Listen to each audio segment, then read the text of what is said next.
yakin bahwa mujizat Tuhan akan terjadi bagi setiap kami yang tahu berseru dan berharap hanya kepada Tuhan.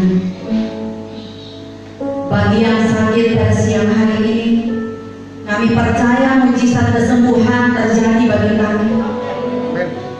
Bagi mereka yang susah, yang lemah, yang berbuat berat, yang hilang pengharapan, kami yakin kuasa ibadah mendatangkan kekuatan dan semangat yang baru buat kami. Untuk itu Bapa, berikan kami hati yang selalu bersyukur. Hati yang gembira adalah obat yang manjur. Dan kami yakin ketika kami bersyukur, kami bergembira, maka kami sehat, kuat, dan panjang umur. Terima kasih Bapa, urapi hamba dan urapi kami semuanya. Kami siap sambut firman Tuhan demi nama Tuhan Yesus Kristus. Haleluya. Amin. Ya Tuhan, silakan duduk. Shalom semuanya. Bagaimana kabar? Ada sukacita? Puji Tuhan. Saudara, sukses dan gagal itu hanya sebuah kebiasaan. Dan saya percaya kita semua menghendaki supaya kehidupan kita ini sukses, mengalami keberuntungan dalam kehidupan. Dan kita tahu bahwa kesuksesan itu bukan diraih dengan berpangku tangan, tetapi kita yakin bahwa sukses itu harus ada kerja keras dan kerja cerdas. Amin. Dan hari ini saya rindu sekali kita sadar bahwa berkat itu akan mengejar kita kalau kita mau menghargai setiap apa yang Tuhan percayakan kepada kita. Ada banyak yang kita lihat hanya kejar berkat tetapi hidupnya tidak jadi berkat. Bagaimana mungkin berkat bisa masuk ke dalam perbendaharaan kita kalau kita hanya berharap banyak tetapi sedikit action? Dan hari ini saya percaya kalau saya bertanya kepada seluruh jemaat, ingin sukses, ingin diberkati, semua kepingin saudara. Tetapi perlu kita sadar, terkadang kita tidak diberkati karena ada banyak hal yang seringkali membuat kita terhambat berkatnya. Kita akan pelajari bersama penghambat berkat itu apa. Ya, yang pertama kita akan baca di dalam Amsal pasal 15 ayat yang ke-18. Amsal 15 ayat yang ke-18 bunyi firman Tuhan demikian. Si pemarah membangkitkan pertengkaran, tetapi orang yang sabar memadamkan perbantahan. Ternyata penghambat berkat yang pertama adalah pemarah. Saya mau tanya, bisa nggak kita marah? Bisa, saudara. Tetapi jadi orang yang suka marah-marah itu yang perlu saudara pertimbangkan. Karena Tuhan Yesus saja pernah marah, saudara. Tetapi marahnya itu pada tempatnya. Kita boleh marah, tetapi garis bawah ini pada tempatnya. Dan kalau marah, jangan marah terus. Karena sebuah kebiasaan buruk bisa menghancurkan reputasi kita, dan salah satunya adalah marah. Saudara, kita tidak akan pernah langgeng dalam persahabatan. Kita tidak akan pernah melihat teman kita ini akan enjoy dengan kehidupan kita kalau kita itu suka marah-marah. Saya pastikan di sini nggak ada yang suka marah-marah. Amin. Amin. Amin. Puji Tuhan. Karena saya memperhatikan, kalau saya baca internet, orang yang suka marah itu urat-uratnya banyak yang putus, ya. Dan kalau suka marah, saudara, membutuhkan 128 hari masa penyembuhan. Lah, kalau ibu-ibu lain ya, pagi bisa marah, siang marah, malam juga bisa marah, ya. Jadi sebenarnya kalau kita ada perpanjangan umur itu semua anugerah Tuhan, saudara. Padahal kita kan katanya kalau marah akibatnya itu membahayakan. Karena menurut Dr. Nurul Afifah dalam bukunya mengatakan begini, don't be angry mom, ya. Katanya marah berlebihan adalah sesuatu yang merusak kesehatan kita, dan banyak penyakit akan timbul karena suka marah-marah. Nah, penyakitnya seperti apa, saudara? Kita akan mengalami serangan jantung. Aduh, saya lihat perincian orang yang suka marah-marah, saudara, ya, akibatnya fatal banget. Jantung itu dituntut bekerja ekstra ketika kita marah. Pembuluh darah kita juga akan kehilangan kelenturan dan berubah menjadi kaku. Makanya saudara, efek marah ini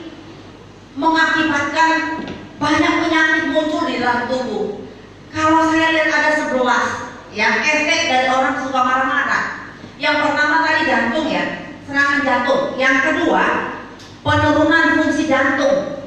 Yang ketiga, stroke. Yang keempat, sakit kepala. Yang kelima, sakit mah. Yang keenam, sulit tidur. Yang ketujuh, kekebalan tubuh melemah. Yang kedelapan, stres. Yang kesembilan, gangguan kecemasan. Yang kesepuluh, diabetes. Dan yang ke-11, penuaan dini. Haleluya. Boleh tolak kanan kiri, tolak balik kanan kiri. Kalau lihat Anda punya umur ya, umur 40 tahun tapi kelihatan 50 tahun, mungkin silakan introspeksi diri. Enggak usah ke dokter, tetapi periksa diri. Haleluya. Ya mungkin sepanjang hidup Anda hanya suka marah-marah saja, ya. Jadi firman Tuhan tidak pernah salah, ya, bahwa ketika kita marah itu mengakibatkan pertengkaran di dalam kehidupan kita. Saudara, saya mau tanya, kita berhadapan dengan pasangan yang suka marah-marah, kira-kira enjoy nggak sih? Hah? Enggak loh. Malah ada anak-anak yang sempat konseling kepada saya. Ada beberapa anak-anak muda, beberapa anak remaja mengatakan begini, saya kecewa dengan papa mama saya. Saya berdoa supaya mereka mati saja. Waduh, haleluya. Bahaya banget saudara kalau anak saya atau anak saudara sampai bilang, lebih baik mamaku lebih cepat diangkat Tuhan. Kenapa? Waduh, mendatangkan kecelakaan dalam rumah tangga, mendatangkan kekacauan di dalam rumah tangga. Saudara, kita melihat bahwa efek orang marah ini sangat berakibat fatal. Nah, saya melihat di dalam Mazmur 37 ayat 4 dikatakan begini, berhentilah marah dan tinggalkan panas hati. Karena kalau kita berhenti marah, kita akan terlibat di dalam kejahatan. Coba saudara lihat sekarang di TV-TV saudara, hanya perkara marah bisa membunuh. Hanya sedikit saja masalah, langsung tersulut marah, langsung meluap-luap. Akhirnya apa? Iblis lewat, kita bisa saja membunuh. Makanya pastikan hari ini kalau kepingin diberkati Tuhan, mari kendalikan diri. Mari saudara, di dalam kehidupan ini kita perlu sadar diri bahwa kemarahan hanya membuat kita rugi. Saya seringkali melihat banyak kali kita marah sama pembantu, padahal kita tidak menyadari bahwa, tahu nggak, mereka itu hanya sebagai pembantu rumah tangga, tidak seperti apa yang kita pikirkan. Kadang-kadang kita memaksa diri kepada pembantu untuk mengerti apa maksud kita, sementara mereka mungkin tidak lulus SD, mungkin tidak lulus SMP. Bagaimana mungkin kita berharap banyak kepada orang yang kerjanya saja pembantu? Kalau dia pintar kan nggak jadi pembantu, ya tidak? Ya, saya punya pembantu yang tidak bisa baca dan dia juga tidak tahu uang. Saya kalau pergi ke Indomaret saudara, wah, langsung ke Indomaret ramai dan mengatakan, Bu, pembantu itu mana? Sudah di rumah. Kenapa saudara mereka, saya punya pembantu termasuk public figure di Indomaret? Karena dia nggak tahu baca. Satu ketika saya suruh dia beli makanan ya di Indomaret, tahu-tahu sampai di kasir dia bilang gini ke kasir, Mbak, beli warnet. Nah, ini Mbak di kasir bilang, nggak ada jual warnet di sini. Lo ada, nggak ada Mbak. Ada, saya sering beli. Lo nggak ada. Ya, saking petugas Indomaret jengkel, dia bilang gini, kalau begitu Mbak aja yang tarik. Lah dia tarik. Dia tahu kan, dari gambarnya dia tahu ya apa yang saya suruh. Dia ambil yang saya beli disuruh ya saudara, dan dia tunjukkan ke kasir, Mbak, ini loh, tadi Mbak bilang nggak ada, Mbak nggak tahu baca ya? Lah, coba saudara, dia yang nggak tahu baca, dia mengatakan orang lain nggak bisa baca, orang lain goblok. Waduh, haleluya. Saudara, secara pribadi, kalau kena orang yang seperti ini, jika kita tersulut marah hanya karena kelalaian kebodohannya dia, kira-kira siapa yang bodoh sebenarnya? Ya orang pintar loh, ya. Orang yang berilmu justru kalau tanggapi orang bodoh, kitanya yang memperbesar kebodohan. Jadi saya dengan melihat pembantu saya seperti itu, saudara, saya dong yang harus berempati, saya dong yang harus menempatkan diri bahwa Dia tidak mampu berpikir seperti apa yang saya pikirkan. Jadi kalau usah saya paksa berlebih, karena kalau saya maksa diri saya untuk membuat dia harus mengerti keberadaan saya, maka yang terjadi pertengkaran. Ya, yang terjadi apa? Kekacauan. Karena pernah suami saya menyuruh pembantu saya seperti ini. Kamu sudah cuci baju saya belum? Sudah. Sudah dijemur? Ya, oh sudah. Sudah disetrika? Sudah. Nah, ini orang kalau dia lagi mengerjakan segala sesuatu jangan pernah saudara suruh. Ya. Dan saya mengatakan pembantu saya hebat, kalau dia melakukan sesuatu jangan saudara kacaukan dengan pekerjaan lain, nanti tidak selesai. Nah, ketika suami saya katakan, baju saya yang kamu cuci sudah dijemur, sudah disetrika, sudah. Di mana? Di atas. Tolong diambil dong. Dia ngomong apa? Papi nggak lihat kalau aku lagi ngepel? Ya ambil aja sendiri. Waduh, haleluya, saudara. Nah, saya waktu dengar mereka bertengkar, saudara, suami saya ngomong sama saya, jengkel banget lah sama si pembantu ini dan begini. Saya cuma ketawa, saya bilang gini, lah kalau dia pintar dia nggak jadi pembantu, ngapain ditangkapi? Kalau lu bisa ambil, kenapa nggak bisa ambil sendiri? Dia tidak. Daripada kita jadi snewot, kita punya tekanan darah naik, mending apa? Kalau masih bisa kita kerjakan, kenapa bukan kita yang kerjakan?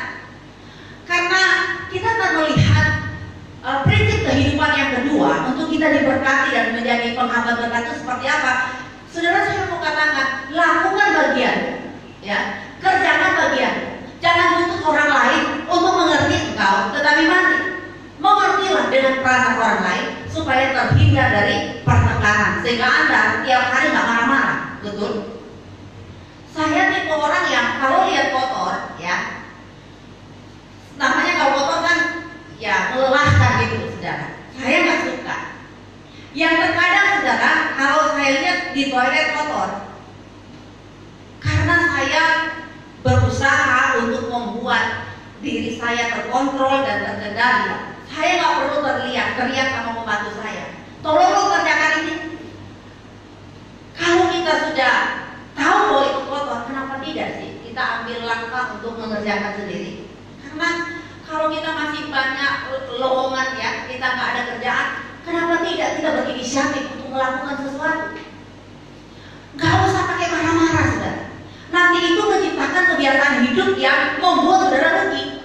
Karena kalau saudara selalu terlibat marah-marah, pembantu tidak pernah selesai mengerjakan sesuatu, tidak memuaskan Anda. Jadinya Anda bisa hipertensi, saudara. Dan orang yang suka marah-marah, saya bilang cepat inna lillahi wa inna ilaihi raji'un, ya.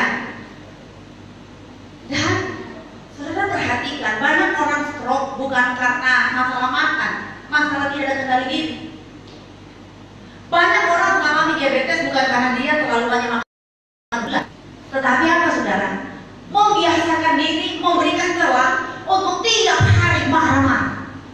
Saya percaya, saudara, Anda di sini bukan tergolong orang-orang marah, bukan tergolong orang yang temperamental, bukan orang yang emosional. Coba perhatikan kanan kiri dan katakan, jangan marah-marah, nanti lu cepat mati. Haleluya. Silakan ngomong. Haleluya. Ya.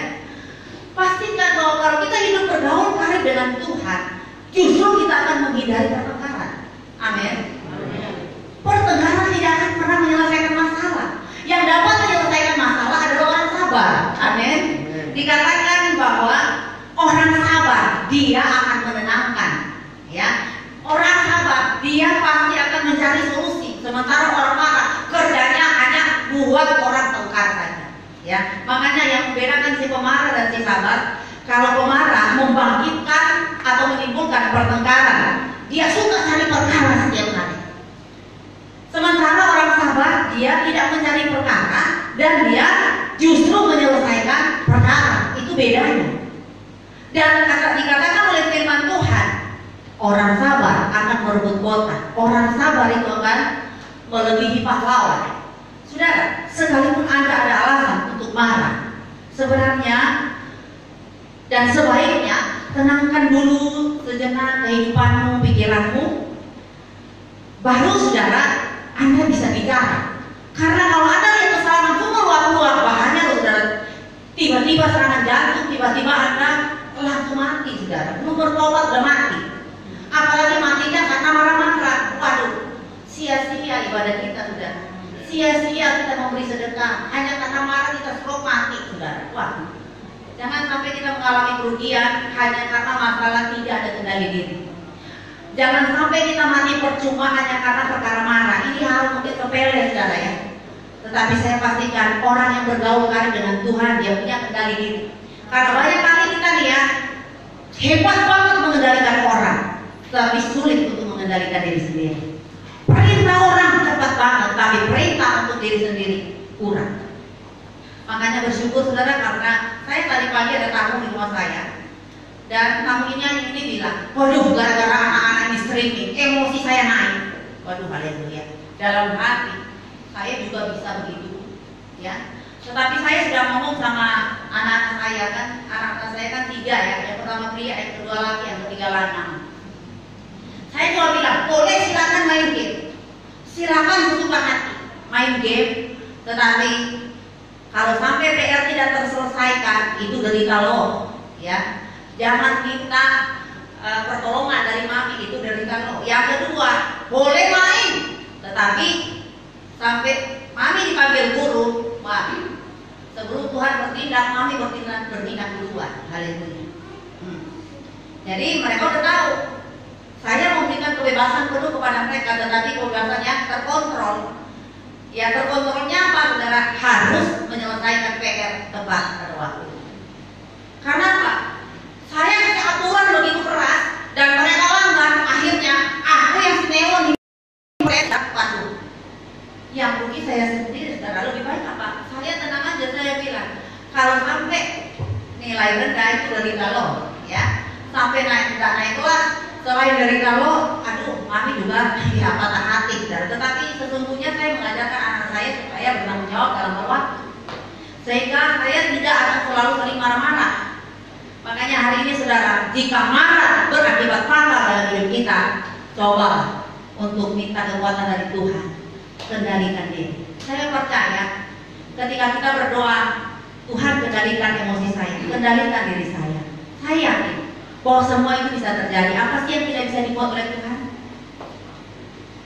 Jangan saudara minta berkat luar biasa sementara Anda ini pemarah. Sementara firman Tuhan bilang Tuhan akan memerintahkan berkat dicurahkan kepada keluarga yang rukun dan damai. Tapi kalau ada pertengkaran, berkat sulit masuk. Amin. Yang kedua, ini penting sekali untuk saudara dan saya simak baik-baik bahwa penghambat berkat yang kedua, kalau tadi pemarah, yang kedua adalah kemalasan. Amsal 13 ayat 4 dikatakan begini, hati si pemalas penuh keinginan, tetapi sia-sia, sedangkan hati orang rajin diberi kelimpahan.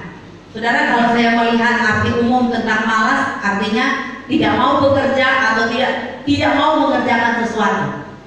Hilangnya motivasi seseorang untuk melakukan suatu pekerjaan, itu malas. Saudara, coba saudara simak, dikatakan begini, hati si pemalas penuh dengan keinginan. Dan sorry ya.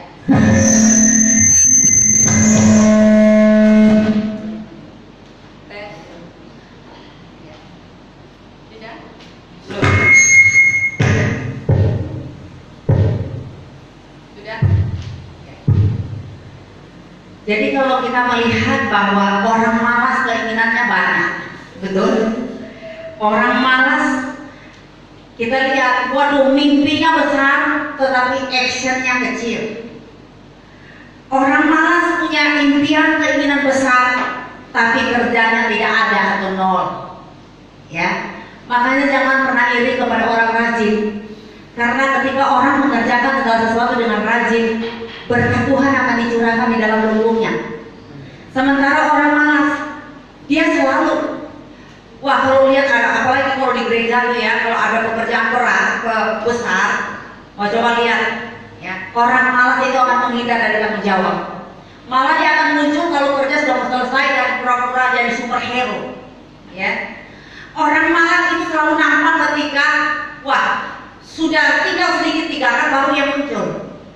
Nah, saya mau katakan bahwa ketika kita tidak bisa memberikan nilai di dalam pribadi kita, bagaimana mungkin kehidupan kita bisa mendapatkan sesuatu yang lebih lagi? Saya yakin percaya kalau kita memiliki tangan yang rajin, kata firman Tuhan, tangan orang rajin itu akan menangkap buruan. Tangan orang rajin itu akan dihargai oleh Tuhan. Saudara, orang malas itu tidak akan mendapatkan apa-apa. Orang malas itu, saya mau katakan, percuma Anda cantik, percuma Anda ganteng, percuma Anda jenius, percuma Anda punya intelektual yang tinggi, tapi kalau malas bagaimana mungkin bisa berhasil? Tapi justru sekarang banyak orang yang intelektualnya biasa-biasa saja, tapi mereka berhasil. Kenapa? Rajin. Dan tangan orang rajin bukan Tuhan hargai. Makanya ada kabar buruk bagi si pemalas, ya. Ingat bahwa kesuksesan atau keberhasilan di segala bidang kehidupan ternyata tidak akan pernah menghampiri orang-orang yang malas bekerja. Ya, saudara, ada kalimat bijak yang saya suka yang mengatakan begini: jika kamu terus malas bekerja, atas dasar apakah engkau mengharapkan sebanyak yang dihasilkan oleh orang-orang rajin? Banyak kali orang malas iri dengan keberadaan orang rajin. Bahkan saking irinya, dia mulai menghubung-hubungkan, dia mulai berpikiran jelek, dia mulai menghancurkan orang. Wah, dia kaya karena korupsi. Wah, gembala ini kaya karena perpuluhan. Wah, nah inilah tipe orang malas. Ya, dia akan rusak pikirannya karena apa? Tidak mendapatkan apa yang dia inginkan. Sementara yang dia inginkan itu ada pada orang rajin. Benar tidak? Sekalipun orang memiliki keinginan yang besar, impian yang setinggi langit, tapi jika ia sendiri bermalas-malasan, maka semua keinginan dan impiannya tidak akan pernah terwujud. Saudara bisa melihat di dalam Amsal 21 ayat yang ke-25. Dan saya mau katakan bahwa sesungguhnya pemalasan itu bisa diklarifikasikan, bisa dihubungkan dengan dia mengalami penyakit mental.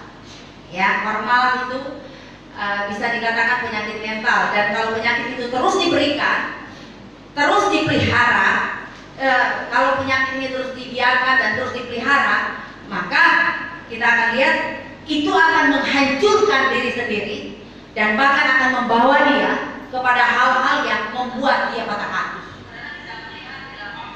Karena itu Rasul Paulus menentang keras orang-orang yang malas. Sampai saudara, Rasul Paulus mengatakan begini dalam 2 Tesalonika pasal 3 ayat 10, jika seorang tidak mau bekerja, janganlah ia makan.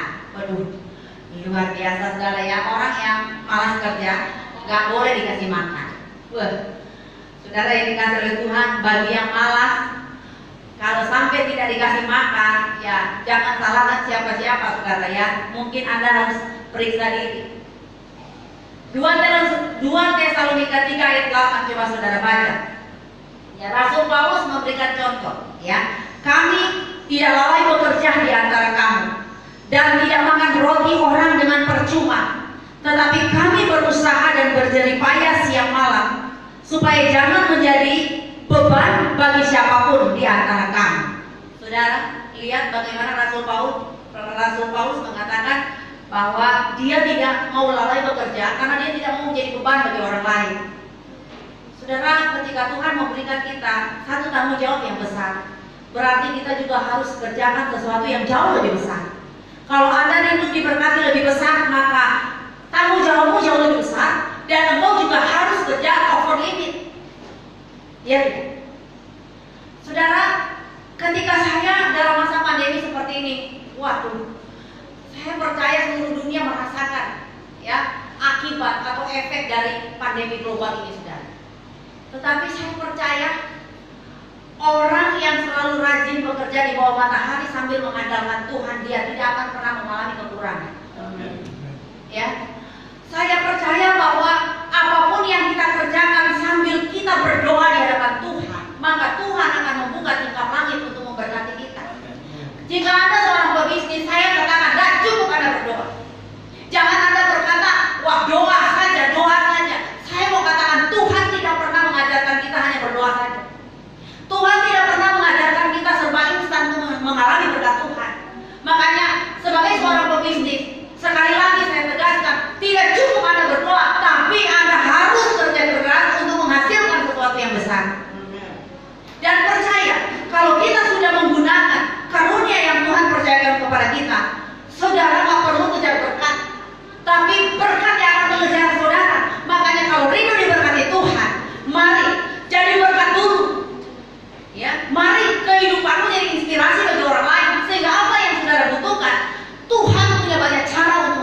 sudah.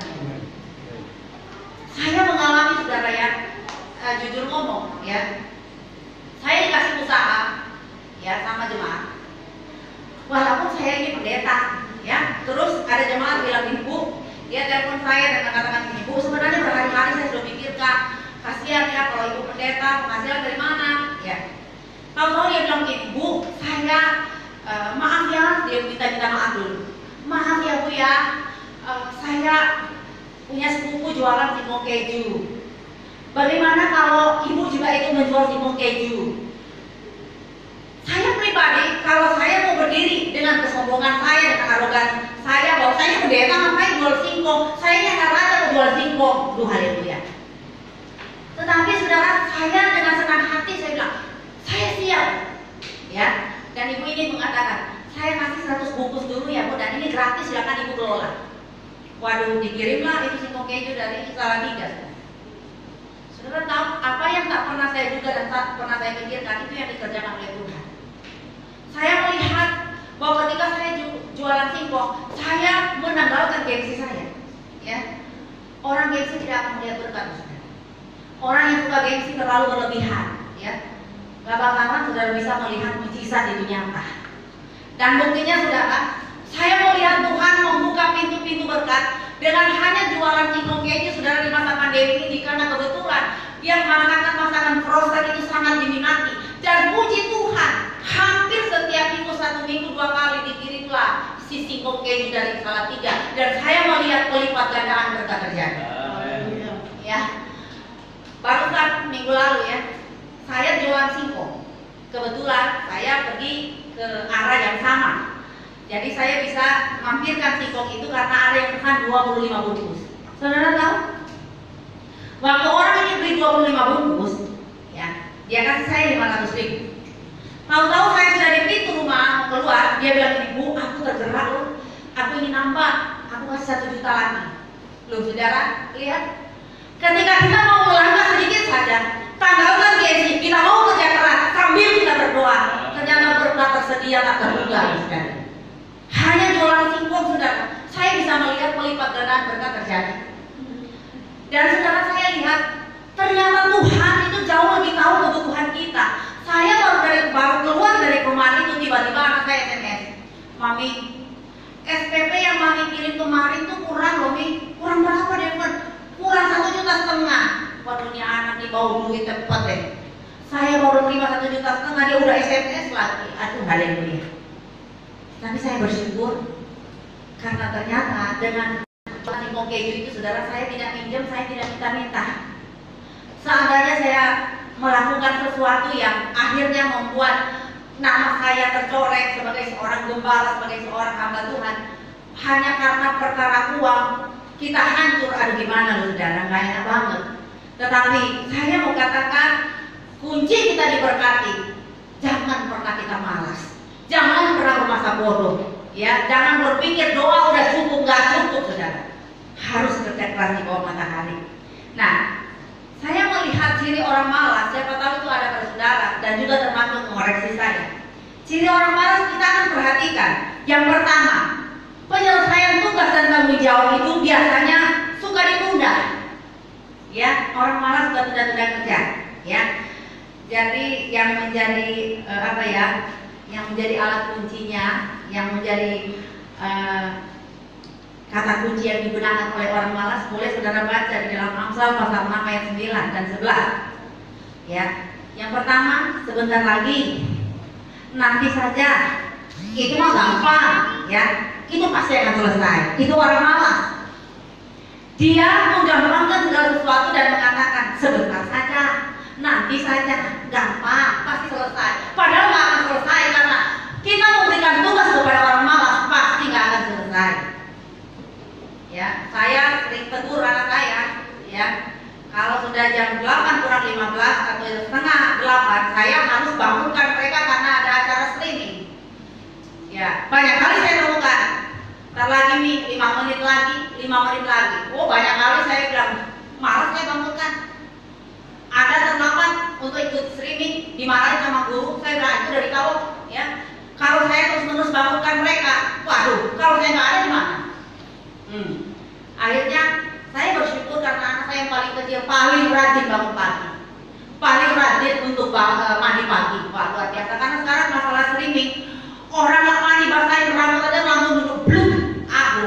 nggak mandi? Ya, saya selalu ajarkan anak saya, mandi pagi membuat otak segar, sehingga pelajaran yang masuk itu cepat nancep. Ya, tapi kalau nggak mandi, aduh rasanya, karena saya mengalami sendiri kalau nggak mandi pagi, saudara ya, rasanya suntuk di pikiran, saudara.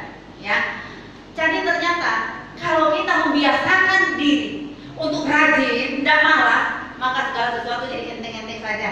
Amin.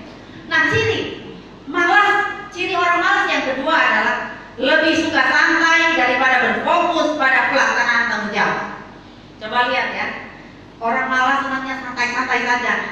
Orang lain berpikir keras bagaimana menghidupi keluarga. Orang malas nonton sepanjang hari, game sepanjang hari. Waduh, nggak ada hentinya main game. Saudara, kira-kira main game sepanjang hari akan merusak kita punya tubuh. Karena saya baca ya, orang yang malas nggak gerak cuma duduk sepanjang hari, bahaya bagi paru-paru. Paru-parunya bisa terhimpit karena apa? Oksigen nggak masuk karena duduk terus main game terus. Waduh, jangan salahkan Tuhan, jangan bilang ini ujian dari Tuhan. Saudara, banyak kali kita sakit juga karena kesalahan diri sendiri, bukan karena ujian dari Tuhan. Kalau Anda selalu alasannya ini dalam rencana Tuhan, Tuhan tidak pernah berencana untuk menyakitkan saudara. Tuhan tidak pernah berencana untuk membuat saudara diabetes dan saudara bertobat dari diabetes itu. Enggak loh saudara. Tetapi ada kalanya diabetes datang karena kesalahan diri sendiri, bukan karena ujian dari Tuhan. Nanti kalau sudah diabetes baru cari Tuhan. Nanti kalau sudah serangan jantung baru cari Tuhan. Padahal tidak koreksi diri. Sebenarnya apa sih yang salah dalam hidup saya? Sudah tahu diabetes, sudah tahu hipertensi, makannya nggak kuat. Ya. Saya ingin pastikan kalau Anda mungkin sudah berpenyakit diabetes, sudah berpenyakit jantung, makanlah singkong keju sebanyak-banyaknya. Promosi akan datang saudara, ya bukan karena banyaknya suara kita, tapi tindakan akan jauh lebih berbicara. Amin. Jadi hari ini pastikan saudara akan mengalami percepatan karena saudara cepat melakukan dan tanggap melakukan apa yang diperintahkan oleh Tuhan. Ciri berikutnya, ciri orang malas, tidak akan pernah menghasilkan apa-apa. Ya iya dong, orang malas apa yang dihasilkan saudara? Yang dihasilkan adalah pertengkaran, yang dihasilkan adalah percekcokan, yang dihasilkan adalah kerusakan. Makanya firman Tuhan berkata, kalau kita berteman dengan orang malas, kita berteman dengan orang perusak. Ya, tapi kalau kita berteman dengan orang bijak, maka kita akan tambah bijak. Amin. Kalau kita berteman dengan orang yang pikirannya luas, pikirannya maju, dengan sendirinya kita terdorong, kita terinspirasi. Melihat keberhasilan orang lain, kita terpacu. Tapi kalau kita melihat orang malas itu selalu mengatakan gampang. Orang malas selalu dengan kata-kata yang ya pesimis banget. Ngapain kerja itu pasti juga gagal. Tapi kalau orang optimis, orang yang rajin, dia akan mengatakan masalah itu berkat, masalah itu tantangan untuk kita bisa melihat lebih besar lagi mujizat Tuhan akan terjadi. Betul? Makanya pikiran ini harus optimis, kata-kata ini harus positif. Coba lihat Yosua dan Kaleb. Ya, mereka memang melihat secara fakta dan nyata bahwa di depan mereka itu ada orang besar, orang yang kuat. Tetapi mereka mengubah perkataan mereka, nggak usah takut, sebab Tuhan jauh lebih besar. Kita pasti akan kalahkan orang-orang itu. Sementara 10 kita yang lain, waduh, game over guys. Waduh, gagal total guys. Orang yang kita lawan besar-besar, nggak sesuai. Nah, waktu kita memperkatakan kita tidak bisa, maka terjadilah hal yang memang tidak bisa. Tetapi ketika kita dengan optimis mengatakan, gak apa-apa, masalah itu berkat, gak apa-apa, itu akan membuat kita bisa melihat bahwa tangan Tuhan yang bekerja bukan tangan kita lagi. Amin. Makanya jadilah orang yang rajin. Ya. Yang berikutnya, orang malas lebih suka bermalas-malasan, tidur sebentar lagi, berbaring sebentar lagi, dan santai sebentar lagi. Wah, itu saya sudah bahas tadi. Ciri berikutnya adalah dia suka menyalahkan orang tanpa menyadari gaya hidupnya yang salah. Nah ini ya, orang malas, waduh, gaya hidupnya memang kayaknya melebihi seorang direktur utama, ya. Karena dia ini memperlihatkan dia hebat. Makanya orang malas kadang-kala secara casing hebat luar biasa, terkadang begitu. Tetapi actionnya nggak ada. Coba saudara lihat dunia berbalik. Justru yang kaya raya pakaiannya sederhana, gak mau tunjukkan kehebatannya. Sementara orang yang malas, yang tongkol sembunyi nyari, waduh haleluya. Seperti memang orang kaya raya banget saudara ya, memperlihatkan, waduh coba dong perhatian sama aku karena aku begini dan begini, jauh tinggi, bulu mata cetak membahana, aduh haleluya, padahal gak ada action sama sekali. Tapi kalau orang rajin, saya lihat dia bisa melihat berkat-berkat luar biasa karena Tuhan sangat menghargai orang rajin. Nah, kita coba melihat ciri-ciri orang rajin. Tadi ciri-ciri orang malas, sekarang ciri-ciri orang rajin. Yang pertama, dialah orang yang cekatan, ya. Orang rajin, dia cekatan melihat peluang-peluang bisnis. Saudara, saya coba melihat filosofi orang Cina, ya, cara kerjanya orang Cina. Wah, mereka tekun banget dan cekatan banget, saudara.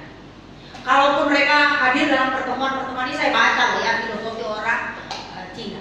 Kalaupun mereka ingin duduk santai, tetapi inti-intinya, ujung-ujungnya yang mereka bicarakan adalah peluang-peluang bisnis. Wah, luar biasa. Ya, makanya saudara kita juga harus ikut angkat jempol ya. Kita bukan melihat dari segi sukunya, tapi kita melihat yang dihasilkan mereka itu apa. Ya, dan kita harus tiru, kita harus amati dan kita modifikasi. Artinya, kalau mereka bisa, saya juga bisa. Kalau mereka berhasil, saya juga bisa. Tapi kompensasinya, saya harus menghargai perkara-perkara kecil. Saya harus menghargai berkat yang Tuhan percayakan kepada saya, dan saya harus kerja keras. Mungkin saya harus kerja over limit kalau ingin mendapatkan sesuatu yang besar. Dan orang-orang yang excellent, saya bilang orang-orang yang siap bayar harga, orang-orang yang siap kerja melebihi dari apa yang mungkin menjadi jabatannya. Saya katakan ketika engkau bekerja jauh lebih besar, mungkin tidak dilihat oleh atasanmu, tetapi apa yang kau kerjakan itu dilihat oleh Tuhan. Bahkan ketika engkau memberi sesuatu bagi orang lain, saya yakin ketika engkau memberi tidak dilihat oleh orang lain, tapi itu yang tersembunyi, yang dilihat oleh Tuhan, maka Tuhan akan memberkati saya dan saudara. Makanya hari ini jadilah orang rajin. Nah, ciri orang rajin yang berikutnya, dia tidak buang kesempatan. Kesempatan bisa lewat saudara dan tidak akan pernah terulang lagi. Mungkin pada hari ini saudara bisa mengerjakan ini itu saudara, tapi belum tentu besok hari itu akan seperti hari ini saudara. Makanya jangan buang kesempatan. Hiduplah sekarang ini untuk melayani Tuhan. Hiduplah memberikan nilai, memberikan standar kehidupan yang membuat Anda diberkati, orang lain pun diberkati oleh Tuhan. Saudara, ciri yang berikutnya, orang rajin tidak pernah tunda waktu. Dia menghargai kesempatan, dia tidak pernah tunda waktu, dan dia tidak pandang enteng dengan apa yang Tuhan sudah percayakan kepada dia. Banyak kali kita nih kalau sudah dapat berkat dikit pandang enteng, apa nanti besok lagi dapat. Saudara, saya sangat terberkati sekali melihat orang-orang tekun, ya. Karena walaupun dia nggak pinter-pinter banget, tapi kalau tekun pasti berhasil. Ya dong. Jadi saya sedikit memberikan masukan, ya juga untuk mengoreksi saya. Jangan saya kerja cuma ala kadarnya, jangan saya kerja sembrono banget, jangan saya kerja tidak teliti, akhirnya hasilnya tidak sesuai dengan apa yang kita harapkan. Kalau mau hasilnya baik, menyenangkan, membuat kita jadi excellent, mari saudara berikan sesuatu yang mungkin orang lain tidak bisa lakukan, aku bisa lakukan. Aku bisa memberikan nilai tambah di dalamnya, sehingga apa yang kita berikan itu pun dilihat oleh Tuhan. Amin. Yang terakhir, ciri orang rajin adalah tidak menggampangkan segala sesuatu dan kerja pada waktu yang tepat. Orang malas, dia kerja itu pada waktu yang mepet, tapi orang rajin waktu yang tepat. Makanya saudara ya, firman Tuhan mengatakan, akibat dari sebuah kemalasan, kita akan dikejar oleh deadline. Kita akan dikejar oleh waktu dan kerja kita tidak akan maksimal, sehingga kemiskinan akan menyerbu kita. Itulah orang malas. Kalau sudah begitu, saudara, apa yang harus kita lakukan? Yang seharusnya kita harus kerja paksa, ya. Kalau tidak mau kehilangan berkat, mari saudara ya, kerjakan segala sesuatu dengan tuntas. Saudara, orang yang malas itu akan kehilangan damai sejahtera, ya. Karena apa? Ya saya katakan tadi, orang malas kan kerjanya kan mepet-mepet gitu kan. Nanti sudah jam baru waktu tergesa-gesa. Nah, orang kalau sudah tergesa-gesa hilang damai sejahtera toh. Coba saudara perhatikan, jam ibadah misalnya jam 12, saudara baru mandi jam 12. Tiba-tiba ibu gembala telepon, sudah di mana Pak Sami? Oh, sudah di tol. Padahal baru angkat hantu, ya. Akhirnya apa? Tergesa-gesa. Nah, kalau udah tergesa-gesa, hilang damai sejahtera. Bukan sekedar hilang damai sejahtera, hilang kesempatan, hilang berkat, saudara. Betul? Tolak-tolak kanan kiri. Bukankah Anda demikian? Ya, jadi jangan pernah tunda kesempatan, jangan pernah tunda waktu. Karena orang yang suka menunda, dia memang ya saya katakan ahli dalam bicara, tetapi dia juga ahli dengan suka berdalih, saudara ya, sehingga tidak mendapatkan kekayaan, tidak mendapatkan harta yang tetap. Karena berkat yang dipegang oleh tangan malas tidak akan pernah mendatangkan hasil. Tapi kalau berkat di tangan orang yang tepat, di tangan orang yang rajin, pasti akan mendatangkan keberhasilan. Mari saudara bertanggung jawab dengan apa yang Tuhan percayakan kepada kita. Saya percaya apapun yang kita kerjakan, Tuhan pasti akan lipat gandakan asalkan kita mau bertanggung jawab. Dan kita akan berkata, Tuhan memang saya nggak sanggup, tetapi ada Tuhan yang menyanggupkan saya untuk melakukan semua ini. Ingat, sukses dan gagal itu hanya sebuah kebiasaan. Kebiasaan yang menciptakan sekarang itu apa? Menunda waktu atau kerja keras? Melihat peluang atau hanya bersantai? Itu terserah Anda. Kalau Anda mau diberkati, mari. Jangan cuma kejar berkat, tapi hidupmu harus berdampak. Kalau mau jadi kaya, mari berkarya lebih besar lagi. Ya, kalau Anda mau terjadi kegerakan besar di dalam hidupmu, di dalam keuangan, engkau harus bergerak dari sekarang. Amin. Damai sejahtera Tuhan menyertai saudara. Mari sama-sama kita latih diri untuk menjadi orang rajin, melatih diri untuk sabar, ya, sehingga kesehatan menjadi milik kita, keberkatan, kelimpahan, kemakmuran pun menjadi milik kita. Amin. Yang suka marah-marah di sini, saya percaya sebelum Tuhan datang, mari cepat bertobat. Ya, para suami yang emosinya agak tinggi karena masa pandemi ini, saudara ya, banyak yang membuat kita terintimidasi karena, waduh, kaget melihat keadaan sekarang. Tapi saya percaya orang sabar akan melihat kemuliaan Tuhan. Orang sabar akan merebut kota.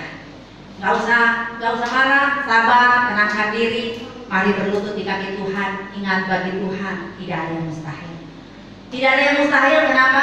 Kita sudah bekerja keras di bawah matahari sambil mengandalkan Tuhan. Sehingga walaupun ada masa pandemi, kita tidak akan kekurangan sesuatu yang baik. Walaupun ada masa pandemi, kita tidak akan meminta-minta roti, karena Tuhan tetap menetapkan firman-Nya bahwa orang rajin pasti dihargai.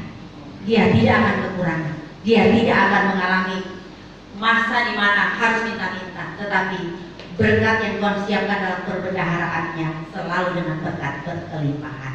Yang kepingin diberkati oleh Tuhan, coba angkat tangan. Yang ingin kaya, coba angkat tangan. Yang sudah kebelet jadi, yang sudah bosan jadi orang miskin, coba angkat tangan sama saya. Haleluya. Ya, saya percaya bahwa ketika kita pun kaya, kita akan terkontrol dan terkendali. Dan kalaupun kita kaya, kita akan membagi roti yang kita miliki, karena ketika Tuhan memberkati saudara, ketika Tuhan memberkati roti makananmu, tidak semua roti yang diberikan kepadamu untuk dimakan sendiri, tetapi saudara juga harus berempati dengan yang lain. Saudara harus menabur benih. Saya katakan, roti bisa habis kita makan, tapi benih akan selalu tumbuh. Dan benih itu akan berkembang biak, saudara ya, dan itu juga akan kembali kepada perbendaharaan kita. Makanya saudara, kalau mau diberkati, jalankan firman Tuhan sesuai dengan apa yang telah difirmankan oleh Tuhan. Damai sejahtera Tuhan menyertai saudara, Anda pasti sukses dan diberkati oleh Tuhan. Mari bangkit berdiri dan kita akan nyanyikan satu pujian untuk Tuhan.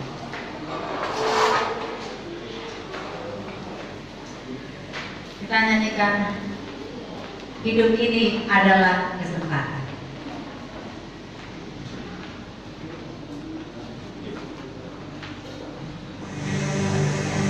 Mari saudara, lewat pujian ini kita menyadari bahwa kalau kita ada kesempatan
kasih yang mengikuti streaming.